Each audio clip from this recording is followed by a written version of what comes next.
திருவள்ளூர் மாவட்டம் சோழவரத்தில் வெள்ளம் பாதித்த பகுதிகளில் கடலோர காவல் படையின் சார்பில் டோர்னியர் ஹெலிகாப்டர் மூலமாக உணவுப் பொட்டலங்கள் விநியோகிக்கப்பட்டன. இதுகுறித்த கூடுதல் தகவல்களை செய்தியாளர் சதீஷ்மணியிடம் கேட்கலாம். சதீஷ்மணி, வணக்கம். சோழவரத்தில் எந்தெந்த பகுதிகளில் இந்த உணவுப் பொட்டலமானது விநியோகிக்கப்பட்டது? மொத்தம் எத்தனை உணவுப் பொட்டலங்கள் அங்கு விநியோகிக்கப்பட்டிருக்கின்றன? விரிவான தகவல்கள் என்ன? வரலாறு காணாத ஒரு மழை வெள்ளத்தை சென்னை மாநகர் மற்றும் அதன் சுற்றுவட்டார பகுதிகள் சந்தித்துக் கொண்டிருக்கின்றன. அந்த வகையில் சென்னை, திருவள்ளூர், காஞ்சிபுரம், செங்கல்பட்டு இந்த 4 மாவட்டங்களுமே வெள்ள பாதிப்புகளை எதிர்கொண்டு வரும் நிலையில் திருவள்ளூர் மாவட்டம் சோழவரத்தில் வெள்ளத்தால் பாதிக்கப்பட்ட பகுதிகளில் கடலோர காவல் படையின் சார்பில் டோர்னியர் ஹெலிகாப்டர் மூலமாக மக்களுக்கு தேவையான உணவு பொட்டலங்கள் விநியோகிக்கப்பட்டு வருகின்றன. வெள்ளத்துக்கு இடையே சிக்கியிருக்கக்கூடிய மக்களுக்கு பெரும் உதவியாகவும் ஆறுதலாகவும் அந்த உணவு பொட்டலங்கள் கடலோர காவல் படையினால் தற்போது விநியோகிக்கப்பட்டு வரும் காட்சிகளை நாம் திரையில் பார்க்கிறோம்.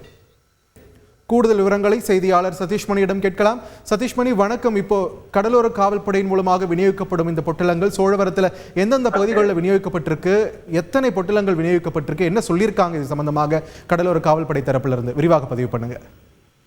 4 மாவட்டங்களில் கடுமையாக பாதிக்கப்பட்டிருக்கின்றன. இதனைத் தொடர்ந்து இந்த வெள்ளத்தில் சிக்கியுள்ள மக்களை மீட்பதற்காக தமிழ்நாடு பேரிடர் மீட்பு குழு, அதே போல தேசிய பேரிடர் மீட்பு குழு, இந்திய ராணுவத்தினர், அப்புறம் இந்திய கடற்படையினர், தற்போது இந்திய கடலோர காவல் படையினரும் இந்த மீட்பு பணியில சேர்ந்திருக்காங்க.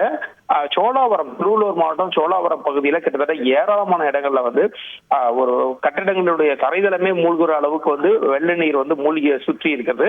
இதனைத் தொடர்ந்து அங்குள்ள மக்களை அங்க உள்ள மக்களுக்கு அடிப்படை தேவையான உணவு மற்றும் நீர் வழங்கும் பணிகளை இந்திய கடலோர காவல் படைக்கு சொந்தமான டார்னியர் விமானம் மூலமாக அந்த பகுதியில் உணவு பட்டங்கள் வழங்கக்கூடிய அந்த காட்சிகள் தான் தற்போது நீங்கள் பார்த்துக் கொண்டிருக்கிறீர்கள். உணவு பட்டங்கள் மற்றும் குடிநீர் பாக்கெட்டுகள், அதே போல பிஸ்கட்டுகள் உள்ளிட்டவை வழங்கப்பட்டு வருகின்றன.